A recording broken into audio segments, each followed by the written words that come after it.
Muy buenas tardes. A nombre del Instituto de Investigaciones Parlamentarias del Congreso del Estado de Sinaloa y la Universidad Autónoma de Occidente, les brindamos una cordial bienvenida a la presentación del libro La elección de la transformación, lo que AMLO se llevó. Permítanme presentar a las personalidades que hoy nos acompañan.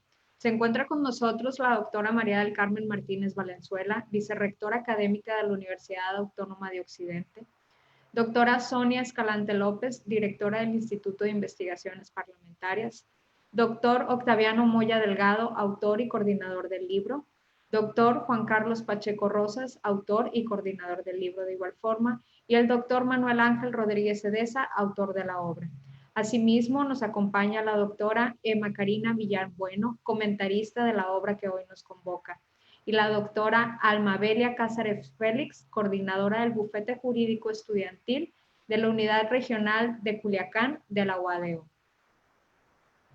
Para dar inicio, cedo el uso de la voz a la doctora Sonia Escalante López, que tenga bien hacer un mensaje de bienvenida. Adelante. Muy buenas tardes a todos. Sean ustedes bienvenidos a la presentación del libro La elección de la transformación, lo que AMLO se llevó, cuya coordinación y autoría estuvo a cargo de los doctores Octaviano Moya Delgado y Juan Carlos Pacheco Rosas, así como la participación como autor del doctor Manuel Ángel Rodríguez Edesa, a quienes felicitamos por el esfuerzo intelectual realizado para la interpretación del contexto. Las causas y los resultados del inédito proceso electoral que vivió nuestro país y el estado de Sinaloa en el año 2018. Sin lugar a dudas, hoy vivimos tiempos inéditos ante las nuevas políticas públicas que están en marcha por la actual administración federal y que tienen su impacto tanto en el país como en nuestra entidad. Bienvenida sea esta obra por su aportación académica dentro del marco de la libre expresión y confrontación de ideas para el bien del fortalecimiento de nuestra cultura democrática. De igual manera, agradecemos la presencia de la doctora Emma Karina Millán Bueno en su papel de comentarista invitada y quien, además de su sólida formación académica, cuentan con una importante trayectoria política y de servidora pública en nuestra entidad. Les comento que la realización virtual de este evento forma parte del esfuerzo interinstitucional entre el Congreso del Estado de Sinaloa y la Universidad Autónoma de Occidente, gracias al convenio marco de colaboración firmado el 9 de septiembre del año 2019. Para ello contamos con el apoyo de nuestras respectivas autoridades y por mi conducto reciban un afectuoso saludo de la diputada Graciela Domínguez Nava, presidenta de la Junta de Coordinación Política, de la diputada Gloria Imelda Félix Niebla, presidenta de la mesa directiva, y del ingeniero José Antonio Ríos Rojo, secretario general del Honorable Congreso del Estado de Sinaloa. Asimismo, destaco el respaldo de la doctora Silvia Paz Díaz Camacho, rectora de la Universidad de Occidente, y el acompañamiento para la organización y promoción de todos los eventos de la doctora María del Carmen Martínez Valenzuela, vicerrectora académica de la Universidad Autónoma de Occidente, y de la doctora Almabelia Cázares Félix, coordinadora del Bufete Jurídico Estudiantil de la Unidad Regional de Culiacán. Además del soporte técnico que nos brinda el licenciado Daniel Ramírez León, director de Gestión y Vinculación Social del Congreso del Estado de Sinaloa, y de su personal, en este caso de la licenciada Edith y Omar, que se encuentran aquí también en la plataforma. Todo este personal que siempre nos apoya para estos eventos, para la transmisión de estos eventos a través de la plataforma Zoom y Facebook Live. Gracias a todos por su asistencia virtual. Gracias, doctora. Para dar continuidad, me permitiré dar lectura a la semblanza, una pequeña semblanza de la vida curricular del doctor Octaviano Moya Delgado, quien es autor y coordinador del libro que hoy nos convoca. Él es doctor y maestro en estudios sociales en la línea de procesos políticos por la Universidad Autónoma Metropolitana. Es profesor investigador en la Facultad de Derecho y Ciencia Política, miembro del Sistema Nacional de Investigadores Nivel 1 y presidente del Colegio de Estudios Políticos y Electorales de Sinaloa, AC. Asimismo, es autor de los libros Elección Múltiple y Decisión Electoral, El voto nulo en México, las elecciones de 2015 en México, entre la reforma electoral y el descontento social, y articulista en revistas científicas nacionales e internacionales. Adelante, doctor.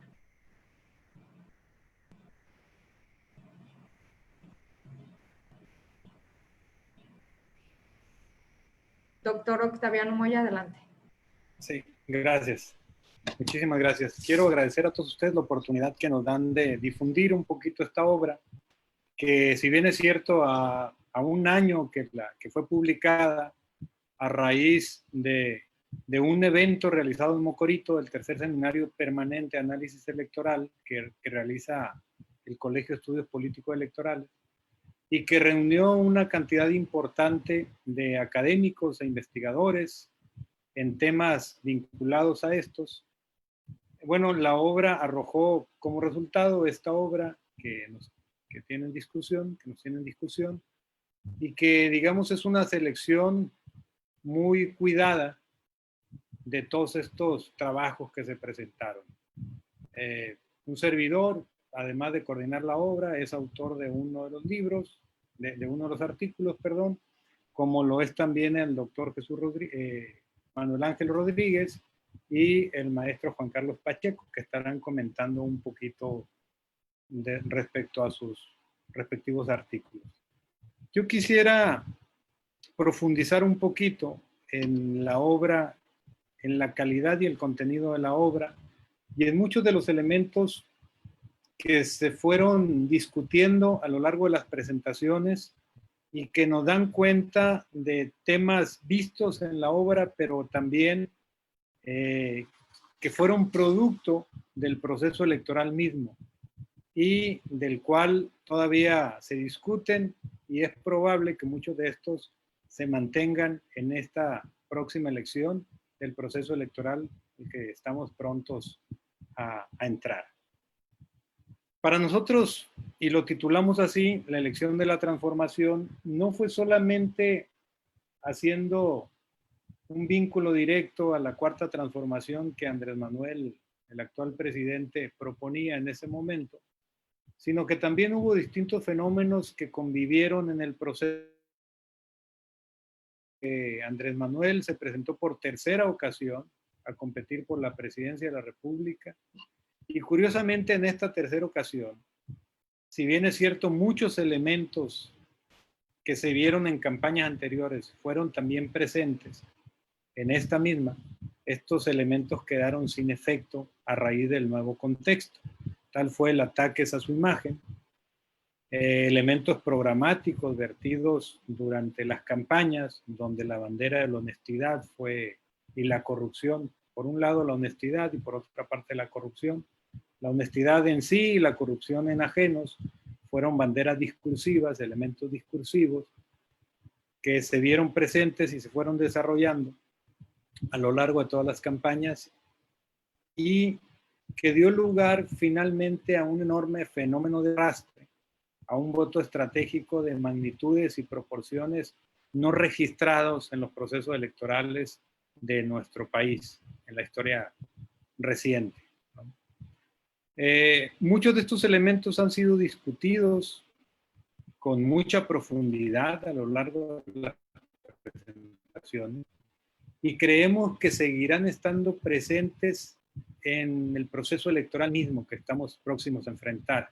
Uno de los elementos, por ejemplo, que se desprenden en este enorme arrase de lo que mucho que se llevó, fue la erosión de las estructuras partidarias, ¿no? Andrés Manuel personalizó la política, lo sigue haciendo ahora como presidente.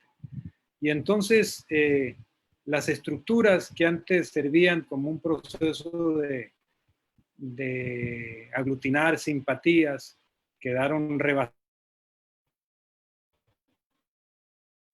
Y en ese momento, y lo que estamos viendo es que el papel de los partidos políticos en la actualidad es un tanto secundario en virtud de la personalización misma que se tiene en los procesos electorales y se tiene actualmente en el ejercicio de gobierno actual.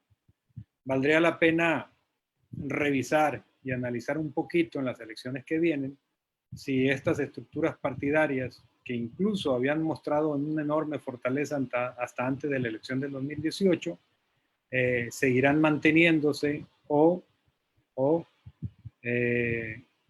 irán en una tendencia decreciente de debilitamiento. Hay otros aspectos importantes, y aquí me refiero al trabajo presentado por un servidor. En coautoría con una compañera nos dimos a la tarea, también de un aspecto novedoso, de profundizar en los debates electorales. Recordemos que en este proceso electoral pasado, del 2018, una de las interesantes modificaciones que se llevaron a cabo fue la nueva modalidad en los debates electorales. Hubo 3 grandes debates, básicamente en el norte, centro y sur del país, en momentos diferenciados. Y nos permitimos profundizar en esto como un objeto de estudio en virtud de que el primer debate hubo un hecho observado. Andrés Manuel fue objeto de casi la totalidad de los señalamientos. 54 se contabilizaron, algo así de los 70 ataques que se hicieron. Y lo curioso es que a raíz del resultado electoral, Andrés Manuel ganó el debate. Entonces, era un tanto para nosotros interesante abordarlo como objeto de estudio para saber cómo podría alguien ganar un debate sin debatir siquiera. Esto, desde luego, ponía el énfasis en mucho de lo que hemos aprendido o de lo que se ha dicho de la comunicación política. De tal manera que en este primer esfuerzo realizado por una compañera, la compañera Brisa Lizárraga y un servidor, pues nos dimos la tarea de establecer un instrumento interesante, adoptar un modelo interesante para tener un instrumento que fuese capaz de medir quién gana, con mucha precisión, quién gana y quién pierde un debate. Lo que observamos es que efectivamente, bajo este método ya conocido, bajo una instrumentación muy precisa en el seguimiento diario del segundo debate, logramos ver paso a paso, minuto a minuto, cómo algunos electores fueron cambiando su preferencia y los elementos y motivaciones por los cuales hicieron dicho cambio.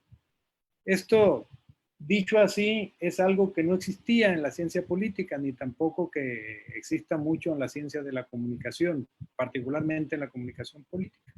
Y bueno, es un trabajo interesante, un trabajo empírico interesante que se encuentra contenido en esta obra. A lo largo de estas obras se tocan elementos importantes, fundamentales. Por la magnitud del esfuerzo, nos hubiera sido posible retomar algunos elementos que se quedaron todavía en la discusión y que constituyen fenómenos novedosos dentro de un fenómeno mismo. ¿Cómo es esto? En las elecciones del 2018, si bien es cierto, hubo un enorme fenómeno de arrastre que hizo que el presidente de la República, el candidato a la presidencia de la República, obtuviera el triunfo y que su partido ganara una mayoría abrumadora en el Senado y en la Cámara de Diputados y en las entidades que estuvieron en discusión desde las gubernaturas, alcaldías y diputaciones en los congresos locales. Hubo otro fenómeno interesante que se realizó y que no se observó, discutió con mucha profundidad.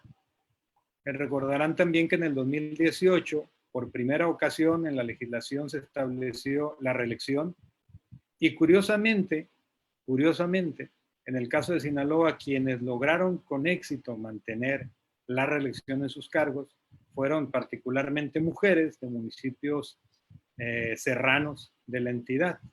Incluso hubo un dato interesante, en Mocorito, donde el alcalde logró reelegirse, en el distrito la presidencia la gana un partido, el distrito la gana otro partido, ¿no? Entonces estos son los fenómenos sobre el comportamiento electoral interesantes que generan a raíz de un fenómeno mismo de arrastre fenómenos distintos que están sucediendo por otras variables de explicación.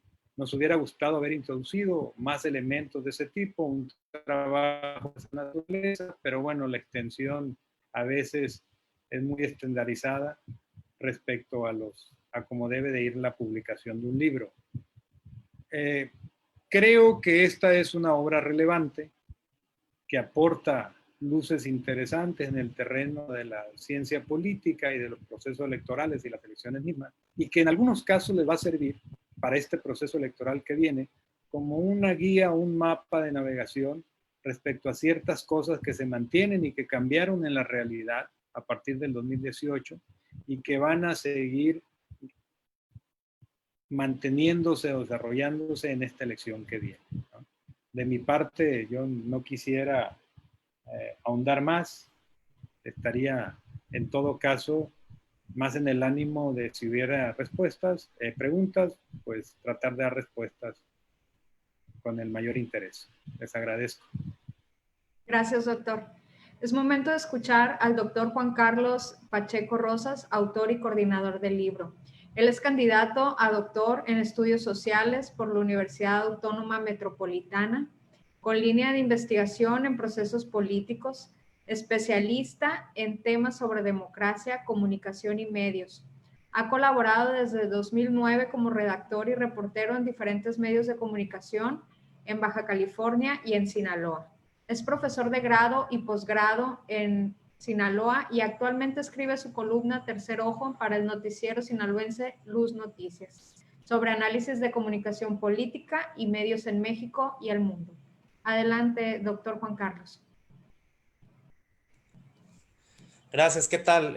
Pues bueno, antes que nada saludarlos, ¿no? Buenas tardes a todos, a los que estamos pues aquí conectados en esta plataforma y a quienes nos están siguiendo por la transmisión en vivo. Pues en efecto, ¿qué más pudiera añadir a los comentarios tan acertados del doctor Moya sobre la realización de esta obra? Primero, pues expresarles que a mí me tiene muy contento la parte de estar cumpliendo un año, ¿no? De haberlo publicado y sobre todo 2 años de haberlo escrito, porque como bien dijo el doctor, no solo es el festejo del aniversario de la obra, ¿no? Sino es ir dándonos cuenta de que no importa el tiempo que ha pasado, pareciera que lo que hemos escrito en este libro pues sigue teniendo vigencia para el análisis de lo que se está viviendo ahora en el contexto político de México y de lo que viene para 2021, ¿no? Específicamente en el campo de los medios, pues a mí me emociona mucho a manera de análisis lo que viene para la próxima elección, ¿no? Tanto a nivel local como estatal, porque pues muchas de las cuestiones que utilizamos para la medición científica, pues nos van a hacer sin duda ver caminos diferentes, ¿no? Para la percepción de lo que se viene. En el caso particular de lo que a mí me ha tocado desarrollar, pues el tema en el libro tiene que ver con el actuar de la prensa, ¿no? Y siempre es bueno hacer esta diferenciación o esta aclaración de por qué de alguna manera los analistas y los académicos seguimos haciendo trabajo sobre medios tradicionales, ¿no? Cuando generalmente los nuevos formatos en la era digital ya están tomando mucho auge. Pues la realidad es que pues hay que regresar, ¿no? 10 pasitos atrás y estar conscientes de que pues la prensa sigue teniendo un poder interesante, ¿no? A nivel local y estatal. Tal vez la era digital a nivel global y ya nos ha alcanzado un poquito a nivel nacional, ¿no? Con el resultado de la presidencia federal, pues a lo mejor jugaron un rol muy interesante, pero no debemos de perder de vista que en los estados el poder mediático que tiene todavía el periódico, pues es interesante, ¿no? Y me refiero específicamente al periódico, porque esa es la parte en la que se centró el desarrollo de este libro, ¿no? ¿Cómo no hablar del papel de la prensa en un estado en donde el partido hegemónico ha seguido estando presente por mucho tiempo en el gobierno y en donde la prensa siempre ha sido su mayor aliada, ¿no? Y dicho esto, pues no es con la intención de hacer una crítica ni mucho menos, sino entender la realidad en la que este juego político mediático pues se ha ido desarrollando, ¿no? En el caso de este libro, pues acudimos a un a un método de análisis que tenía que ver con la valoración de los encuadres mediáticos que estaba haciendo en ese momento la prensa al momento de la elección del 2018 para poder entender cuáles eran los nortes informativos, ¿no? Las orientaciones que estaban ellos dando a conocer a través de sus páginas y entonces poder analizar la perspectiva de lo que estaban incidiendo en la deliberación pública de los ciudadanos y de las ciudadanas. Y en ese sentido, pues analizarlo desde la prensa se volvía interesante porque veníamos de dos procesos locales en donde uno, en el 2010, pues la prensa había jugado un papel crucial, ¿no? Para la alternancia en el gobierno de Sinaloa. Y luego veníamos a 2016, en donde vimos a una prensa debilitada, vimos a una prensa que no podía sostenerse con la misma fuerza del actor político, incluso pues lo vimos un poco ajeno, ¿no? A la parte de impulsar o abanderar algún proyecto político en específico, porque entonces las redes sociales en ese momento, la novedad, la parte de lo que tenía que ver con lo novedoso, pues estaba tomando auge, ¿no? Sobre todo lo que tuvo que ver con el Facebook y con YouTube, que fueron básicamente las plataformas que ayudaron a los dos candidatos con la mayor votación en ese momento, ¿no? El ganador, que fue el que hoy tenemos en el gobierno, y el segundo lugar que también usó mucho la parte de YouTube para promocionarse. Entonces, era interesante ver cómo venía el papel de la prensa para 2018, porque entonces después de ese declive de 2016, por supuesto que hubo cambios, ¿no? No vimos a la misma prensa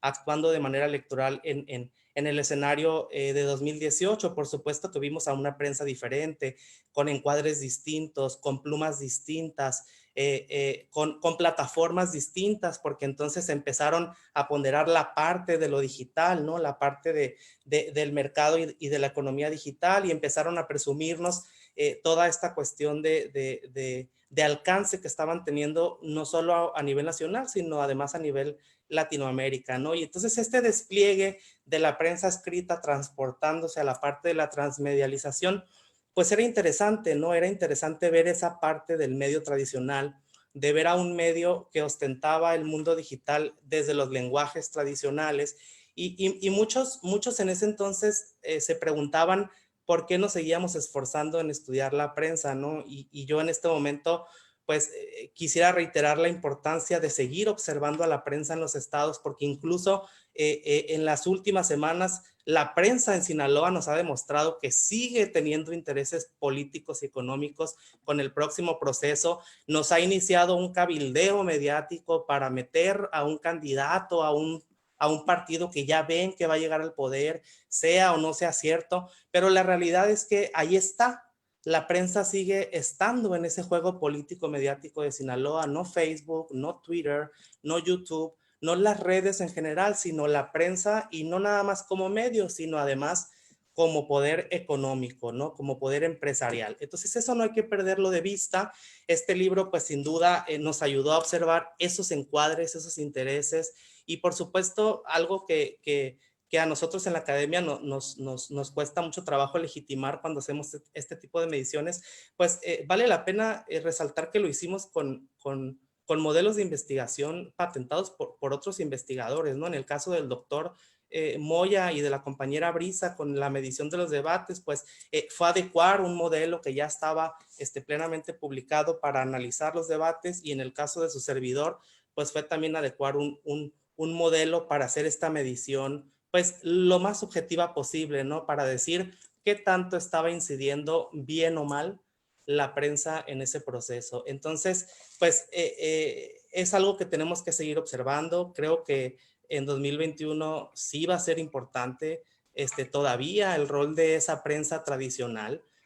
Aunque muchos quieran seguir ostentando la parte de que todo se va a llevar en la era digital, yo creo que no. Yo creo que tenemos que seguir de cerca la prensa, y el caso de este libro, pues a mí me encanta, ¿no? La idea de que si bien hace 2 años lo escribimos y hace 1 año lo publicamos, pues todos los temas que aquí vienen siguen siendo vigentes, ¿no? Siguen siendo cuestiones que nos van a permitir observar fenómenos muy interesantes, como lo es, por ejemplo, el tema de las mujeres, ¿no? Que aquí, si bien lo desarrollamos, pues creo que ahora con la nueva ley de paridad va a tomar un auge interesante. el papel de los medios, el papel de los debates, que a mí me encantaría, doctor, que nos metiéramos también al asunto de las encuestas, ¿no? Porque creo que ahora están empezando a sonar. Y por supuesto, lo más importante que es el desarrollo de la democracia, ¿no? Que es el tema, pues, de mi querido amigo Manuel Ángel, que lo voy a dejar que él hable sobre eso, pero creo que todos los esfuerzos y todos los capítulos desembocaron ahí, ¿no? Al tema que tiene que ver con la democratización, pues, de nuestro proceso y de nuestro sistema político, ¿no? Muy bien, muchas gracias, maestro. Es turno del doctor Manuel Ángel Rodríguez Cedesa, también autor de la obra, y con respecto a su semblanza podemos destacar que es economista, politólogo y doctor en ciencias sociales. Posee un postdoctorado en ciencias políticas por la Universidad Federal de Río Grande del Sur, Brasil. Es destacado servidor público en áreas de política social y económica y ha sido profesor de diferentes universidades de México y el extranjero, particularmente de Brasil. Actualmente se desempeña como investigador por la Universidad Autónoma de Occidente y es coordinador del doctorado en Desarrollo Regional y Gobiernos Locales. De igual forma, es miembro del Sistema Nacional de Investigadores. Adelante, doctor. Gracias a todos y a todas. Buenas tardes.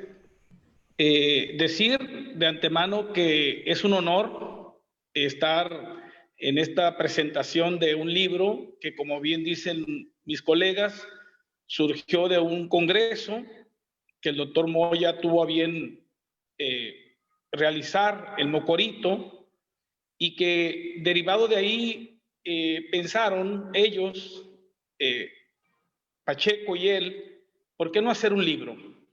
Y me invitaron a que el artículo que su servidor escribió fuera parte de ese libro. Debo decir que afortunadamente me dieron una patadita de la buena suerte. Mi artículo ha sido ya publicado también en Brasil, en algunas revistas, y es parte de esta obra que estamos mencionando. Ahora bien, decía Pacheco, y es verdad, yo básicamente la inquietud del artículo estriba en que como doctor en ciencias sociales, pero básicamente politólogo, me preocupa la democracia. Me preocupa mucho la democracia. Y me preocupa porque, de antemano lo digo, nosotros en México todavía no la hemos alcanzado de manera madura. Sí tenemos un avance en la parte procedimental, es decir, en lo que tiene que ver con el elegir a nuestros gobernantes, en que las elecciones sean dentro de lo que cabe más o menos libres y democráticas, limpias, dentro de lo que cabe. En todos lados hay, por qué no decir, hasta en Estados Unidos, problemas en un momento dado en la parte instrumental. Pero como yo digo ahí en el libro, lo que me preocupa más es la maduración de la democracia. Es decir, en qué momento un país, como en el caso de nosotros y de otros más en América Latina, vamos a poder decir ya somos democráticos, ¿no? ¿Por qué? Porque ciertamente aquí habría, para quienes no están muy metidos en el tema, hacer una aclaración. La democracia ciertamente ha sido vista de diferentes formas y voy a resumirla en tres dimensiones o en tres enfoques. El primero de ellos nos habla de que la democracia es precisamente el procedimiento para elegir a los gobernantes y punto, hasta ahí. O sea, desde ese punto de vista alguien pudiera decir, bueno, entonces México es democrático por lo que acabo de decir hace un minuto. Pero hay otros más que dicen, no, una democracia, además de eso, tiene que hacer justicia, tiene que dar igualdad, tiene que cuidar los derechos humanos. A eso se le ha llamado democracia sustantiva. ¿Estamos? Y bueno, diríamos en un segundo nivel, yo pudiera decir que en México estamos a lo mejor en un 80%. El problema está en el tercer nivel. Del 2004 para acá, un autor, un politólogo muy reconocido en las ciencias políticas, Diamond, y Morlino, un italiano, escribieron un artículo sobre lo que ellos reconocían como la calidad de la democracia. O sea, para ellos ya no era solamente un asunto de poder elegir, de que entre comillas se pudiera respetar en la ley los derechos, sino que efectivamente en la práctica la democracia fuera de calidad. ¿Y qué hicieron ellos? Dimensionaron 8 características. Dentro de lo que cabe, lo digo muy resumido, que los partidos participen libremente, que los ciudadanos participen, que haya justicia, que haya igualdad, todo lo que acababa de decir, pero además ellos llegaron diciendo al final y que haya resultados. Esa es la parte que de alguna manera le agregan, y no es poca cosa, porque estamos diciendo entonces que la democracia tendría que dar resultados, o los países que se dicen democráticos tendrían que dar resultados. ¿Estamos? Y la pregunta entonces que yo me hice en el artículo es, bueno, ¿cómo estamos en México? ¿Qué sucedió en el 2018? Y dije, bueno, desde mi punto de vista, en México creo que avanzamos en la parte democrática instrumental o procedimental, avanzamos de alguna manera o hemos avanzado en la parte sustantiva, pero yo no sé si en verdad hemos avanzado en la parte de calidad.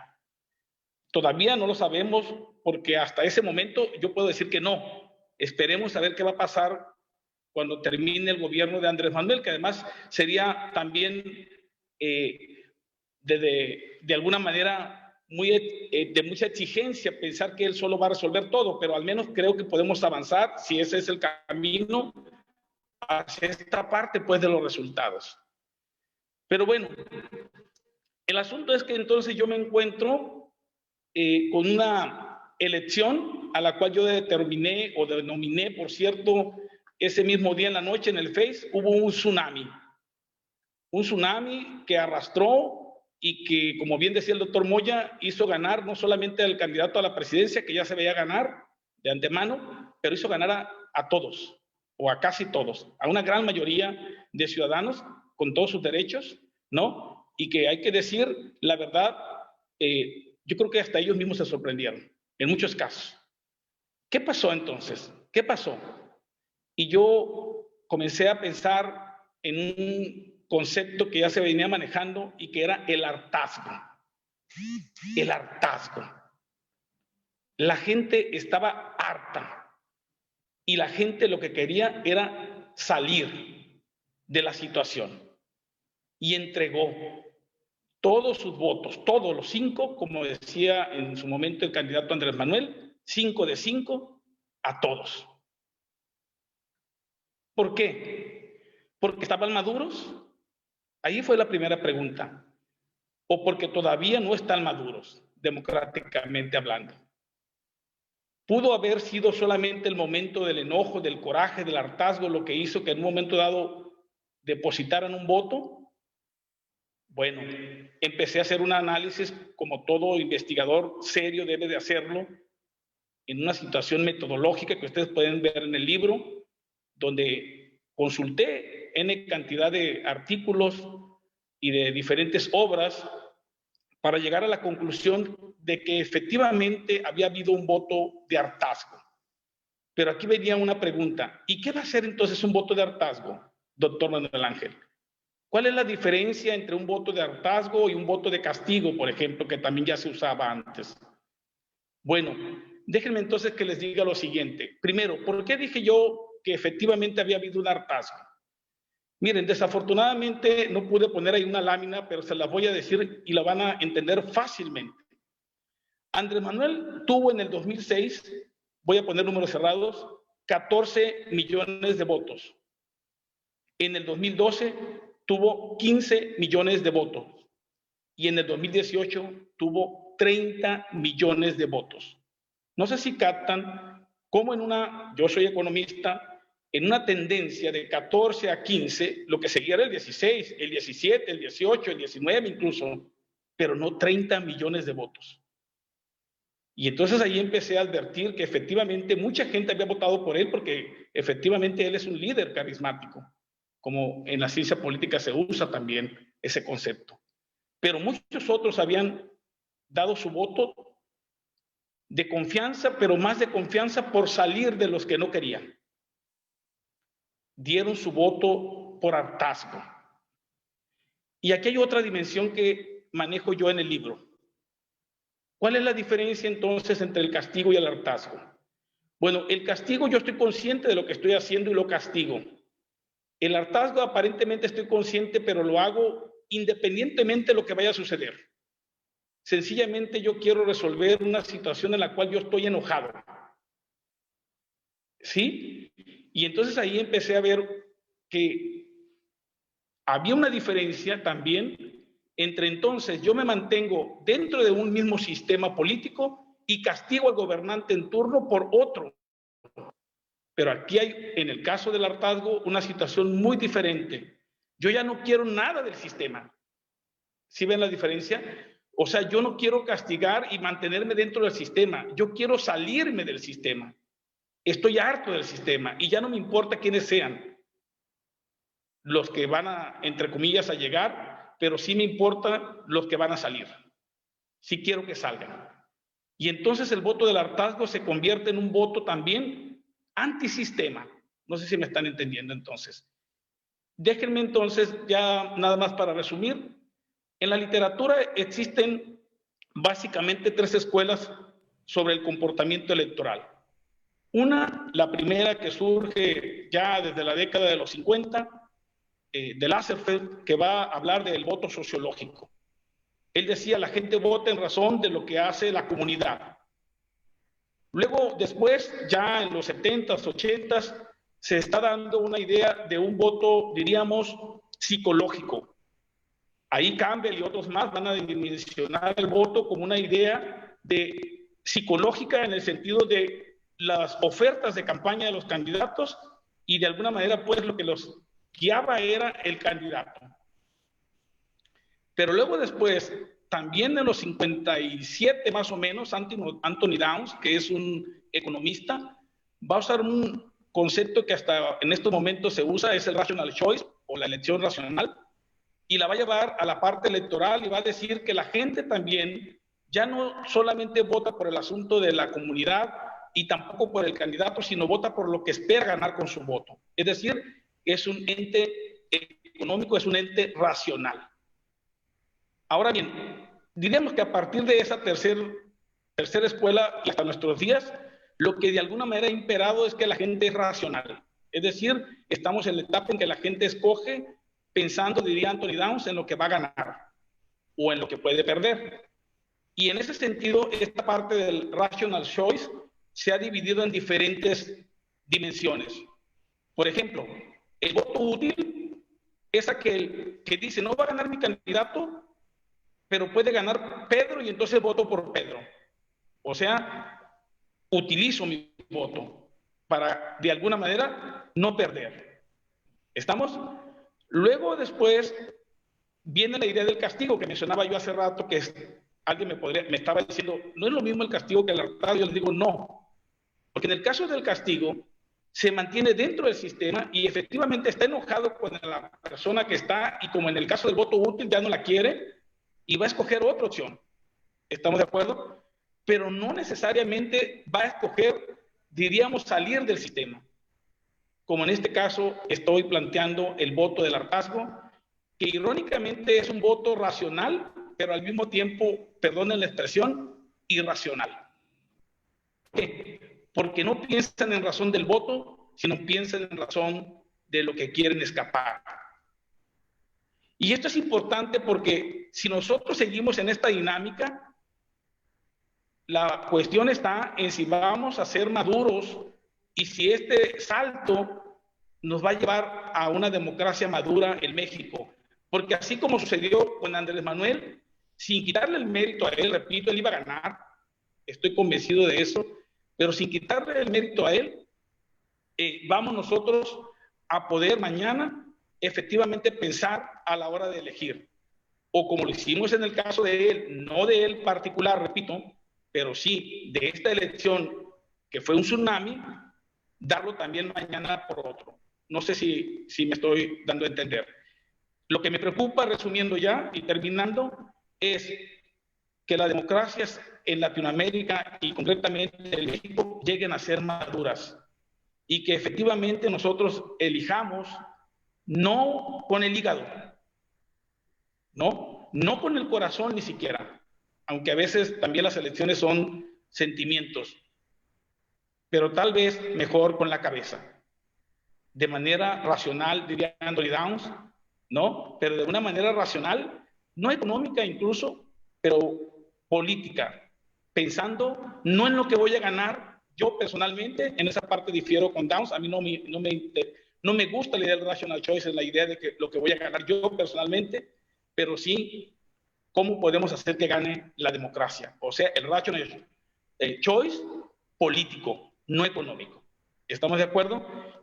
Yo ahí la dejaría, diría entonces, resumiendo, que en México en 2018 hubo un voto por hartazgo o por enojo, que hizo que sucediera un tsunami, que hizo ganar no solamente a un candidato que ya iba a ganar, pero a todo lo que él tocó, o todo lo que él miró, o todo lo que la gente, entre comillas, quería mirar. La pregunta es si eso nos va a ayudar y nos va a ayudar para un futuro, porque lo que más importa, repito, es si eso va a sostener y va a mantener la democracia, o si con todo respeto lo digo, vamos a ir hacia atrás. Y esa es mi preocupación. Salvar la democracia. Ahí la dejaría yo. Muchísimas gracias, doctor. Es momento de ceder el uso de la voz a la doctora Emma Karina Millán Bueno, comentarista de la obra de esta tarde, destacando que ella es licenciada en Derecho, maestra en Estudios Parlamentarios y doctora en Gobiernos Locales y Desarrollo Regional por la Universidad Autónoma de Occidente. Ha fungido como docente en la Universidad Autónoma de Sinaloa y el Instituto de Administración Pública de Sinaloa. Actualmente es profesor tiempo completo adscrito a la carrera de Gestión y Administración Pública de la Universidad Autónoma de Occidente. Ha sido regidora del Ayuntamiento de Culiacán y diputada de la 62ª legislatura del Congreso del Estado de Sinaloa. Actualmente se desempeña como secretaria técnica del Colegio de Bachilleres del Estado de Sinaloa. Adelante, doctora.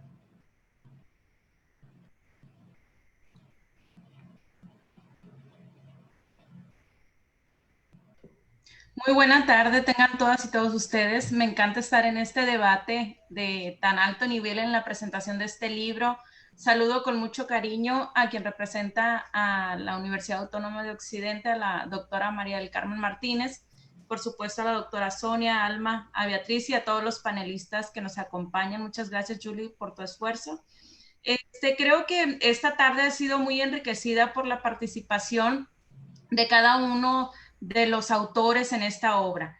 Hice un documento, pero la verdad me voy a ir a la reflexión porque ellos fueron bastante claros. Creo que empezando por el maestro Octaviano Moya, él hace un análisis muy importante sobre la importancia que tienen los debates políticos.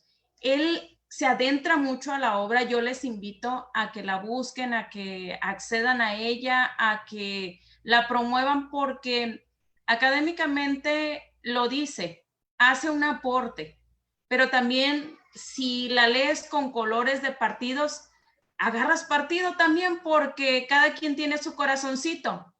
Y creo que lo que tratan de hacer, aún en sus preferencias, cada autor, es de aportar algo a la democracia en Sinaloa y en el país, porque como bien lo dijo el doctor Manuel Ángel, trata de difundirla y de publicarla en Brasil, en México y en varias partes del mundo. Creo que abonando a ello y consolidando lo que es la presentación del libro, Octaviano Moya nos señala muy personalmente que el argumento es quién gana el debate. Gana el debate el que no tuvo debate, gana el debate el que no tuvo argumentos, el que no tuvo fundamentación, porque también de repente dices, bueno, si no tuvo aportación, si no tuvo propuestas, ¿por qué gana el debate? ¿Por qué decir que gana el debate? ¿O hasta dónde podemos decir que es el que tiene la capacidad de quitar votos al otro, como se analiza muy bien en la obra, doctor? Pero también hay señalamientos de que muchas veces los partidos políticos vienen a ser secundarios, no porque no sean la plataforma importante o porque no haya plataformas de participación ciudadana, sino porque creo que trata de analizar que la persona importa, las propuestas importan, la historia de vida del candidato o la candidata importan. ¿Qué van a ofertar? ¿Cuál es su historia de vida? ¿Cuáles son sus ideales? ¿Cuáles son sus propuestas? Y en ese sentido, creo que hay mucho todavía por debatir y analizar. Comentarles, en el caso de Juan Carlos, me pareció interesante que en su capítulo analiza encuadres de prensa en distintos momentos, en diferentes fechas, en diferentes años. Pero me gusta cómo hoy reconoce la importancia de los medios escritos de comunicación, pero también la importancia y el análisis que hacen en las redes sociales. Ahorita nos escuchan mucho los alumnos en esta presentación del libro, y los alumnos de hoy son más tecnológicos, más de redes sociales, Facebook, Twitter, YouTube. Pero me gustó algo que comentaba Juan Carlos respecto a que el Facebook y el YouTube hicieron la diferencia para tal o cual candidato. Creo importante también mencionar que no será lo mismo la cuestión de la prensa para el 2021, sin duda, Juan Carlos, creo que es importante quizá generar otro libro, porque en el 2021, en un escenario de pandemia, en un escenario de crisis donde ahorita estamos viviendo en un gobierno y estamos viviendo en una circunstancia donde la salud, la economía y la conectividad son graves problemas, pues yo creo que la manera como nos vamos a ofertar o cómo se va a ofertar el candidato o la candidata en las redes sociales va a ser fundamental. ¿Cómo van a ser las reuniones el día de mañana? En el 2021 nuestras reuniones de oferta política van a ser en Zoom, van a ser en Google Meet, van a ser en Skype, van a ser en WhatsApp, van a ser en Facebook, no sé, creo que hay que replantear también la política. Es una aportación que se hace, pero también nos invita a hacer estas reflexiones que estoy comentando. Hay muchas gentes ahorita con dolor, con luto, con problemas económicos, con hijos que no tienen para llevar una clase normal porque no hay wifi, porque no hay internet, porque no hay muchas cosas. Creo que son parte de los retos que como candidatos se deben de plantear. Creo este libro aporta mucho en el tema de mujeres, de paridad, en los medios de comunicación, el debate político, el desarrollo de la democracia. Aplaudo mucho que el doctor Manuel Ángel Rodríguez Sedeza haga una investigación seria, una investigación formal para hablar de la democracia madura o inmadura, procedimental, instrumental, o conjugarla de manera sustantiva. Creo que es importante en el tema de la democracia sustantiva, pues hacer realidad los derechos humanos, hacer realidad la justicia y la igualdad como él mencionaba. Creo que lo que comentaba y lo que dice él, que no recuerdo haberlo escuchado en la obra, que él dice que es un tsunami, porque como en el escenario político muchas cosas pasaron sin pensar que podrían pasar. Incluso candidatas que ganaron, no creían que podía pasar, pero ganaron. Creo que en este caso, como lo decía el doctor, el voto del hartazgo, el voto de castigo o el voto que decía que si era un voto útil, ayudó y perjudicó a bastantes. En el caso de la elección pasada, creo que permitió en este análisis que hace del hartazgo también valorar elecciones pasadas, porque cuando ganó Vicente Fox, porque ganó también por hartazgo, por voto de castigo hacia el sistema, y cuando ganó Felipe Calderón o cuando ganó Peña Nieto sucedió lo mismo, pero ahora contra el PAN, no contra el PRI. Y la pregunta es, y quizás sea provocadora para los propios panelistas, ¿vamos a tener voto de hartazgo o de castigo en la próxima elección presidencial? Los temas están encausados, están encaminados. Yo creo que la academia nos puede ayudar mucho a entender esta parte de la maduración de la democracia, sin duda, y hasta dónde los ciudadanos estamos preparados para tener un voto maduro, conciso, que vaya más allá del hartazgo y tener una participación de calidad. Creo que en los referencias académicas que comentan y que ustedes señalan de las escuelas sociológicas, psicológicas y el National Choice, debemos analizar muy bien y seguir el contexto de lo que usted decía, doctor Edesa, de ver el voto útil como algo razonado, ver el castigo como un voto razonado, pero muy emocional, y el voto del hartazgo como algo también muy emocional. Me complace que esta obra venga a abonar a la consolidación democrática de Sinaloa y que permita a nuestros alumnos y alumnos de las diferentes cátedras de las universidades poder hacer estas reflexiones. Yo les felicito enormemente por el esfuerzo que han hecho, por la amplia academia que desarrollan, y creo que lo más importante es que sigan escribiendo más obras que aporten a la democracia de Sinaloa. Gracias y felicidades. Muchas gracias, doctora. Para finalizar, le solicitamos a la doctora María del Carmen Martínez Valenzuela, vicerrectora académica de la Universidad Autónoma de Occidente, nos dirige un mensaje y clausura este evento.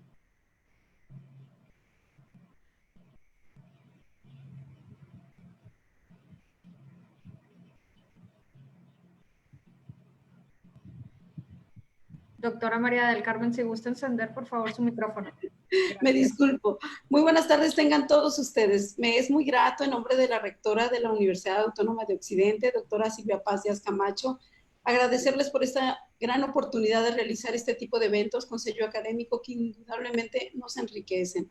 Agradecemos particularmente a la doctora Sonia Escalante en representación del Honorable Congreso del Estado, que nos ha permitido siempre las facilidades para que tardes como esta nos permitan conocer sus perspectivas valiosas sobre la democracia, que la consideramos como una forma de gobierno justa, conveniente para lograr vivir en armonía.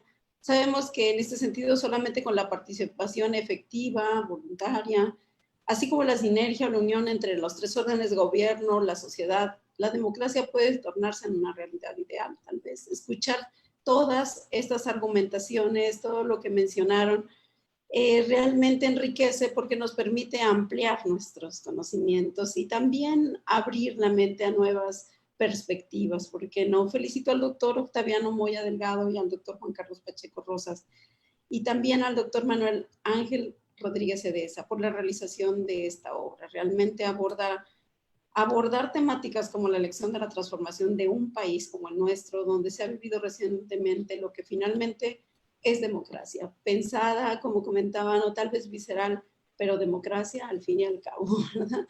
También felicito a la doctora Emma Karina Millán Bueno por el análisis valioso que realiza de esta obra y que nos ha compartido. Nos entusiasma verdaderamente ver a docentes de nuestra casa de estudios participando en este tipo de eventos que permiten la expresión libre de ideas. Eso es, yo creo que algo de gran valía. Les agradezco a todas y todos esta participación y hoy que particularmente tenemos un día especial, la independencia de México, que fue un proceso de revolución político-social comenzado allá en el 1810 y que hoy enmarca justamente una temática como esta, elección de la transformación de un país.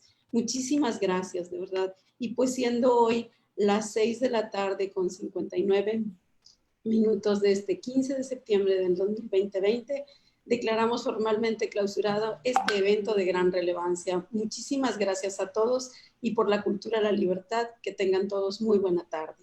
Gracias. Muchas gracias. Es así como concluimos este evento. Agradecemos su asistencia virtual al mismo. Que pasen buenas tardes. Gracias. Gracias a todos. Gracias. Buenas tardes a todos. Gracias. Hasta luego, muchas gracias. Me quedé con ganas de escucharlos. Faltó el debate del debate.